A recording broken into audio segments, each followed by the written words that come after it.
La invitada de hoy ha sido concejala, diputada, consejera, secretaria de organización de su partido y desde el pasado sábado va a sumar uno nuevo, el de delegada del Gobierno de España en Aragón.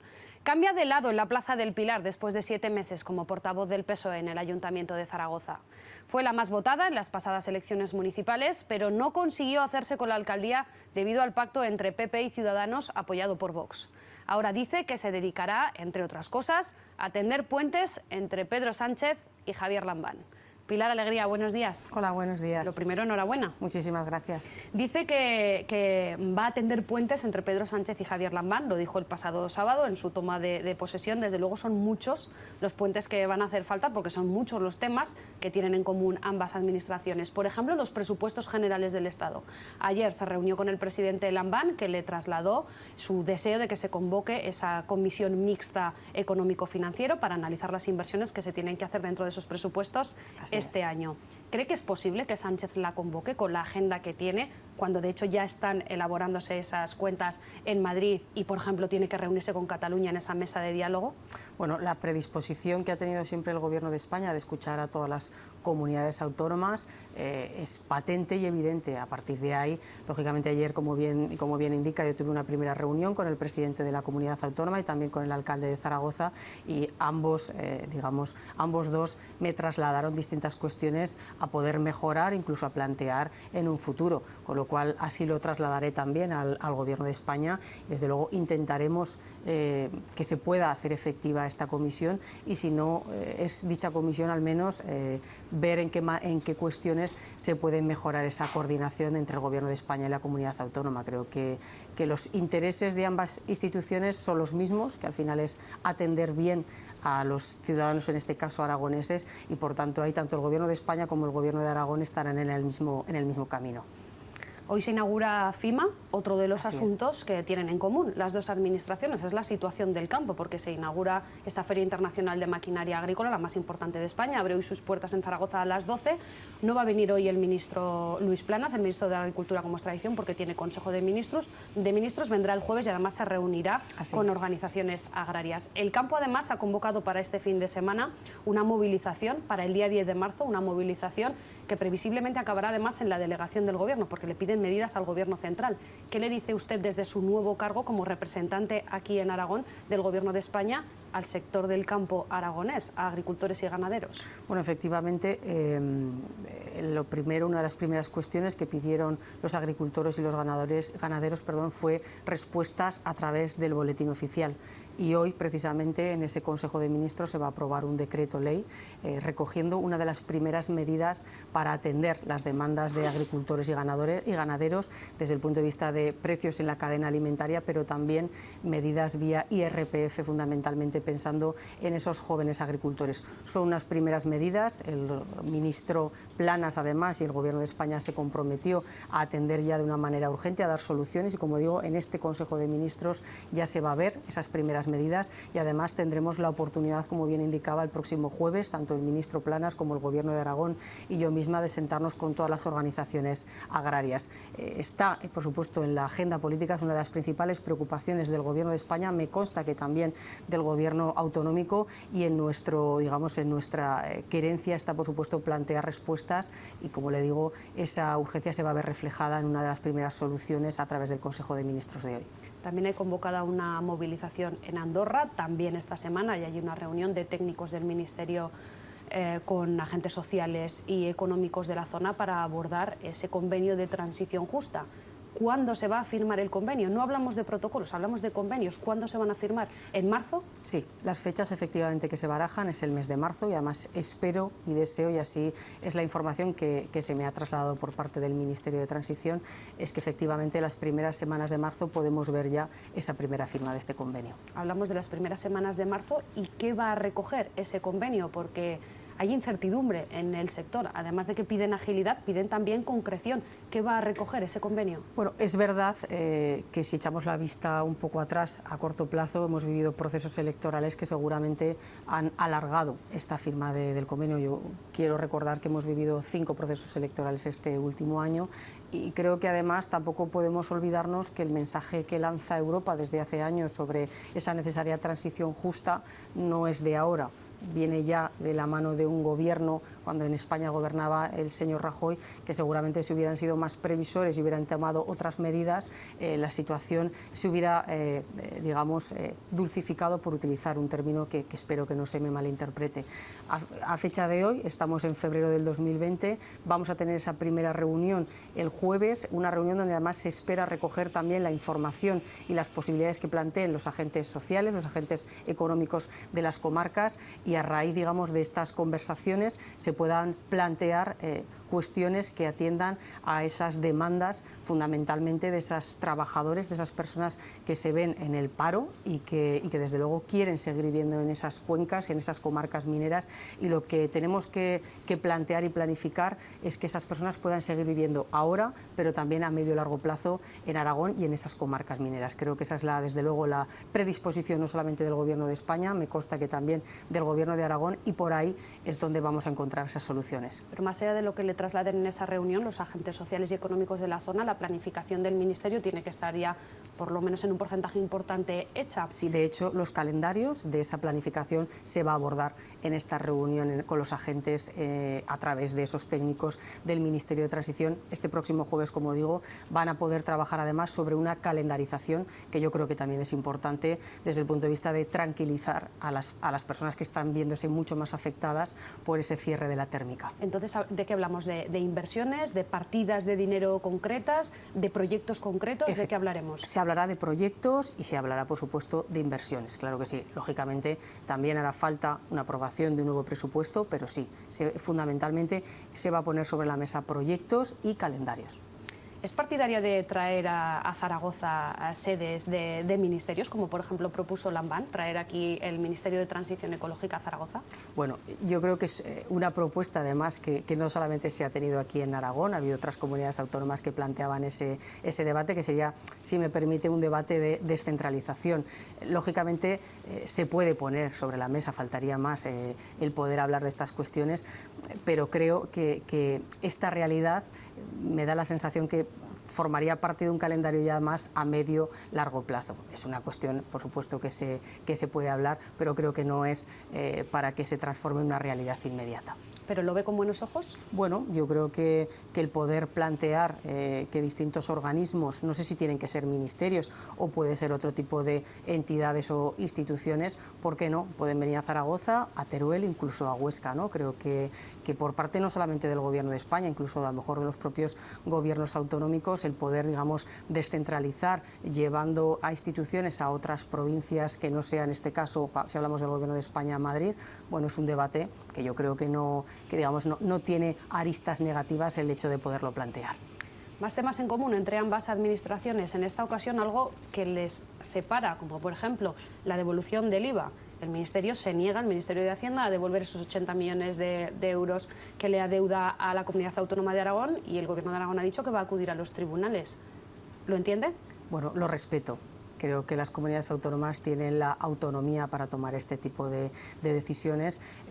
Además, hubo hace poco una reunión del Consejo de Política Fiscal y Financiera y la ministra creo que dio sobradas respuestas sobre este tema y, sobre todo, la más importante, dio soluciones a un problema. La ministra Montero dio soluciones a un problema heredado del ministro Montoro. Varias soluciones. La primera, que esa cantidad de IVA no computara en el actual ejercicio, y fundamentalmente flexibilizó el cumplimiento del déficit para el próximo trienio. Creo que fueron dos soluciones muy positivas para las cuentas autonómicas de todas las comunidades autónomas. Si hubiera estado dentro del Gobierno de Aragón, como ya estuvo en la anterior legislatura, ¿habría apoyado esa decisión de ir a los tribunales? Yo ya no puedo hablarle de lo que hubiera hecho en su momento, yo simplemente le puedo responder por supuesto, como no puede ser de otra manera, respetar las decisiones que las comunidades autónomas puedan tomar y tienen que tomar, pero creo que aquí también lo importante o lo positivo es resaltar las respuestas que frente a esa situación la ministra le dio a las comunidades autónomas. Otro debate que muchas comunidades autónomas quieren poner sobre la mesa esta legislatura es la reforma del sistema de financiación autonómica. ¿Cuál va a ser su postura? Porque aquí hay posturas enfrentadas entre unas comunidades y otras según sus características poblacionales. Aragón, por ejemplo, está en la parte de las comunidades autónomas que defienden primar el envejecimiento y la dispersión de la población. ¿Cuál va a ser su postura? Bueno, mi postura es al menos defender que haya por fin una posibilidad de que el Gobierno de España se siente con las comunidades autónomas para hablar de ese modelo de financiación autonómica que lleva reclamándose muchos años, que además incluso aquí ha habido gobiernos con mayoría absoluta que podían haber abordado ese debate y sin embargo es ahora con el actual Gobierno, con la ministra Montero y con el presidente Sánchez cuando por fin ya se están dando fechas de poderse sentar con las distintas comunidades autónomas, con las especificidades que evidentemente tiene la España que conocemos y yo creo que tiene que ser además una negociación y un debate sincero y que por supuesto vamos a echar a andar con este proyecto y con este debate y lógicamente creo que lo más importante y como digo lo más positivo es que por fin las comunidades autónomas se van a poder sentar con el Gobierno de España y atender a este debate que es muy importante para la buena o la mejor financiación de las comunidades autónomas, pero también no nos olvidemos de las administraciones locales, que es otro de los grandes debates que se llevan escuchando durante muchos años y que por parte del Gobierno central no se había atendido y ahora por fin sí. ¿Está convencida de que se va a abordar en esta legislatura este debate? Sí, se va a abordar. Hablábamos al principio de puentes, lo dijo usted en su toma de posesión el sábado, que quiere tender puentes entre Pedro Sánchez y Javier Lambán.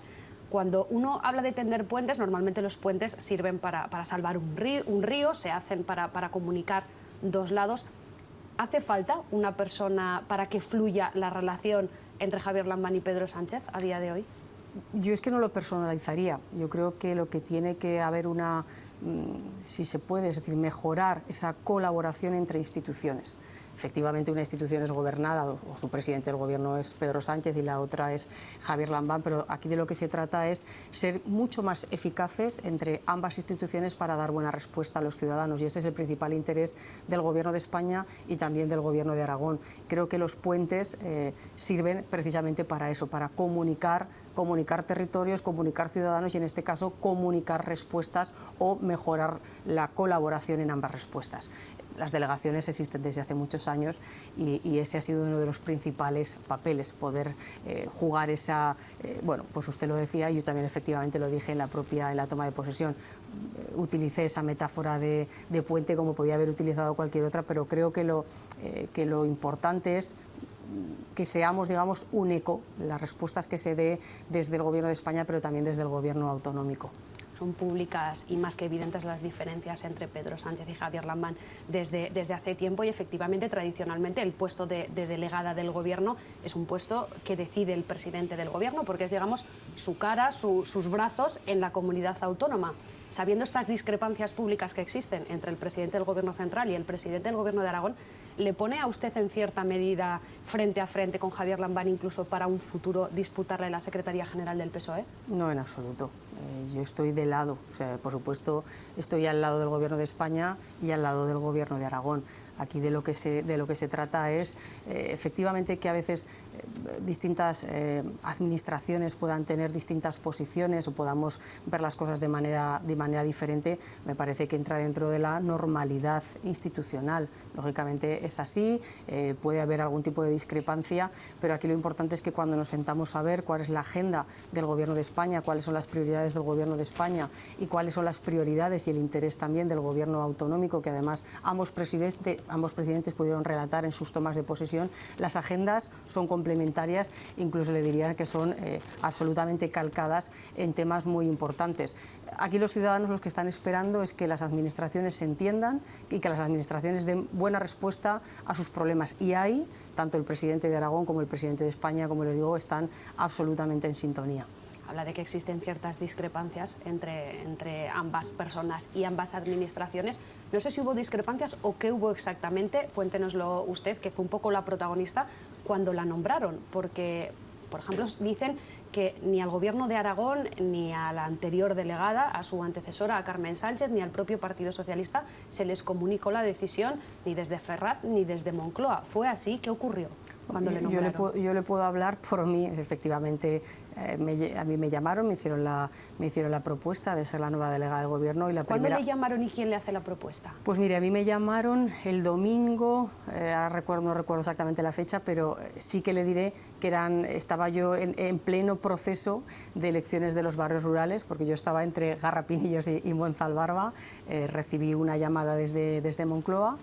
Y una vez que yo recibí esa llamada, mi segunda llamada que yo realicé fue al presidente de la comunidad autónoma para trasladarle mi decisión y explicarle, bueno, pues lo que había sucedido. Fue una conversación absolutamente cordial y normalizada, y lógicamente ya, bueno, durante toda la mañana salió en los medios de comunicación y bueno, ya pues surgieron, como se puede imaginar, una tromba de conversaciones y llamadas en todas las direcciones. Esto es lo que sucedió, y al menos es lo que dentro de mi responsabilidad hice, y además me sentí perfectamente respaldada y escuchada por todas las personas con las que pude hablar, y en primera instancia con el presidente de Aragón. Es decir, que tomó la decisión antes de consultárselo a Javier Lambán, es decir, tomó la decisión y después se lo comunicó tanto a Javier Lambán como presidente del Gobierno, como también presidente de su partido, del Claro, Partido vamos a ver, Socialista. es que la delegación de Gobierno, como bien sabe, quien la nombra es el presidente del Gobierno. Y efectivamente yo, cuando hablo con el presidente del Gobierno, me pide la disponibilidad, yo respondo afirmativamente, y efectivamente tras esa primera conversación, cuando a mí me hacen la propuesta, yo la primera llamada que hago, como digo, es al presidente de Aragón para comunicárselo. ¿Y qué le animó a aceptar ese cargo? Porque ya le habían ofrecido recientemente un puesto en el Ministerio de Pedro Duque, del Ministerio de Innovación. ¿Qué le animó a aceptar esta vez sí ese cargo? Bueno, pues me animó el poder seguir trabajando en la vocación de servicio público, sobre todo hacerlo en mi tierra. Yo ejercí un compromiso con los zaragozanos, y con esta nueva responsabilidad podía seguir manteniendo ese compromiso con los zaragozanos y con los aragoneses, y por tanto mi respuesta fue afirmativa, porque además también no le negaré, lógicamente, que yo pertenezco a un partido político, a un proyecto, y creo que hay que estar donde además el partido político también te pidan en ese momento que estés. Y bueno, fue, digamos, esa mezcla. Por un lado, el poder seguir atendiendo a los intereses de los ciudadanos, de los aragoneses, y lógicamente, bueno, pues atenderé a esa petición, esa responsabilidad que me hizo el presidente del Gobierno. Dice que recibió muchas llamadas, evidentemente, cuando se dio a conocer que era la nueva delegada del Gobierno. No sé si alguna de esas llamadas le pidió explicaciones de por qué dejaba el ayuntamiento. El Partido Socialista fue la formación más votada en las elecciones municipales en la ciudad de Zaragoza. Podría haber sido alcaldesa, finalmente no pudo serlo porque PP y Ciudadanos llegaron a un pacto apoyado por Vox. ¿Alguno le recriminó que 7 meses después de haber llegado al Ayuntamiento de Zaragoza no continuase con el proyecto que usted tenía para el consistorio? No, la verdad que las llamadas fueron todas muy positivas, porque, como digo, aquí lo único que sucedió es que hay un cambio. Yo lo único que hago es continúo, digamos, con mi compromiso en otra institución, y el Partido Socialista en el Ayuntamiento de Zaragoza sigue siendo el partido más votado en las pasadas elecciones municipales. Tuvimos un apoyo de más de 93.000 zaragozanos al Partido Socialista. No pudimos lograr esa alcaldía, no porque los ciudadanos no nos apoyaran, no nos votaran, sino porque hubo un acuerdo entre el Partido Popular, Ciudadanos y Vox, que dieron la alcaldía, como saben, al señor Azcón. A partir de esos acuerdos postelectorales, nosotros nos fuimos a trabajar en la oposición, y no me cabe ninguna duda, además, que los 10 concejales que ocupan, digamos, sus escaños en el Ayuntamiento de Zaragoza van a seguir haciendo ese trabajo durante estos años que nos quedan, fundamentalmente con el objetivo de descabalgar a la derecha del Ayuntamiento de Zaragoza. Lola Ranera es quien le va a suceder en la portavocía del PSOE en el Ayuntamiento de Zaragoza. La eligió por unanimidad el Comité Provincial de Zaragoza. ¿Le parece la mejor elección? Sí, me parece una muy buena elección. Desde luego, afortunadamente, el Grupo Socialista está formado por 10 magníficos concejales, y sé que además van a trabajar haciendo equipo, que es lo que hemos venido demostrando durante este tiempo. Pronto es ya el 8 de marzo, el Día Internacional de la Mujer. Ha sido una, además, de las puntas de lanza de la anterior delegada, de Carmen Sánchez. Ella quería proponer una concentración única. ¿Usted va a seguir esa línea? ¿Quiere proponer una concentración única para que solo se escuche una voz en la defensa de la mujer? Vamos a trabajar en esa dirección, porque desde luego tiene que ser una de las principales prioridades seguir trabajando de una manera, además, unida y coordinada. Antes hablábamos de la colaboración y la cooperación, y desde luego, si es imprescindible y necesaria, es esa colaboración en materia de erradicación de la violencia de género, no solamente entre las administraciones, por supuesto, con esa impagable colaboración de las fuerzas y cuerpos de seguridad del Estado, pero también con la sociedad en su conjunto, con lo cual sí me gustaría seguir trabajando en esa misma dirección. Hablando de colaboración, una noticia de actualidad: esta tarde hay una reunión entre el ministro de Sanidad y las comunidades autónomas para hablar del avance del coronavirus, especialmente en Italia. ¿Hemos pasado ya de estar ocupados a estar preocupados? Lo que se está planteando por parte desde el Gobierno de España, en este caso del Ministerio de Sanidad, es, por supuesto, convocar a las comunidades autónomas. En estos momentos la situación es de tranquilidad, pero creo que sí que hay que prevenir, porque lógicamente estamos viendo casos en países vecinos, aquí en Europa, hay algún tipo de detección también en Canarias, con lo cual creo que se plantea este primer dispositivo por parte del Ministerio de Sanidad buscando fundamentalmente la tarea de prevenir, porque lógicamente el sistema sanitario de España funciona de maravilla, pero no está de más mejorar también esa coordinación, por supuesto, con las comunidades autónomas en el caso que hubiera que dar respuesta a algún nuevo caso de coronavirus aquí en España. Una última cuestión que quería plantearle. Acaba de ser uno de los 2 juicios contra Igor el Ruso, la persona que asesinó a 3 vecinos de Andorra hace 3 años. Han sido además, ahora en el primer juicio que se le ha juzgado ha sido por intento de homicidio contra 2 vecinos de Albalate, se le tiene que juzgar también por varios robos, por estos 3 asesinatos, pero más allá de que la justicia siga su curso, que tiene que hacerlo, los pueblos, las familias de los fallecidos y de los heridos, en toda la zona se pedía un mayor despliegue de los dispositivos de guardias civiles en aquellos momentos, en aquellos meses que hubo tanta tensión, que se produjeron los robos, que se produjeron los intentos de homicidio. A día de hoy siguen pidiendo explicaciones al subdelegado del Gobierno en Teruel. Dicen que tienen muchas preguntas todavía sin resolver. Le quería preguntar si se les va a atender usted, si ellos le piden reunirse para pedirle explicaciones de qué es lo que sucedió entonces y si se van a destinar más medios al medio rural. ¿Les va a recibir usted, les va a dar las explicaciones, va a recabar la información de aquellos meses para ofrecérsela? Bueno, la puerta de la delegación está abierta, por supuesto que sí. Mi disposición es siempre de escuchar, faltaría más, y yo, desde luego, todas las reuniones que a mí se me soliciten y todos los encuentros que se me soliciten, mi disposición es absoluta. Lógicamente, sobre el asunto que me plantea, el juicio va a ser próximamente, y es verdad que yo creo que la justicia tiene que hacer su trabajo y tiene que dirimir la verdad. Creo que esto hay que dejar que el propio transcurso y la propia justicia haga su trabajo. Y con la segunda pregunta le diré simplemente que en este momento Aragón cuenta aproximadamente con unos 5.000 efectivos entre Guardia Civil y Policía Nacional, y estamos incluso por encima de la media de España. En España estamos hablando que por habitante son aproximadamente una media de 3,7 número de efectivos, y en Aragón estamos ya en un 3,8. Creo que, bueno, efectivamente hemos conocido casos, tristes casos, pero la sensación, ¿no?, que hay, incluso todas las encuestas últimas que hemos conocido de seguridad en Aragón, es positiva. Pilar Alegría, nueva delegada del Gobierno en Aragón, gracias por compartir unos minutos con nosotros. A usted, gracias.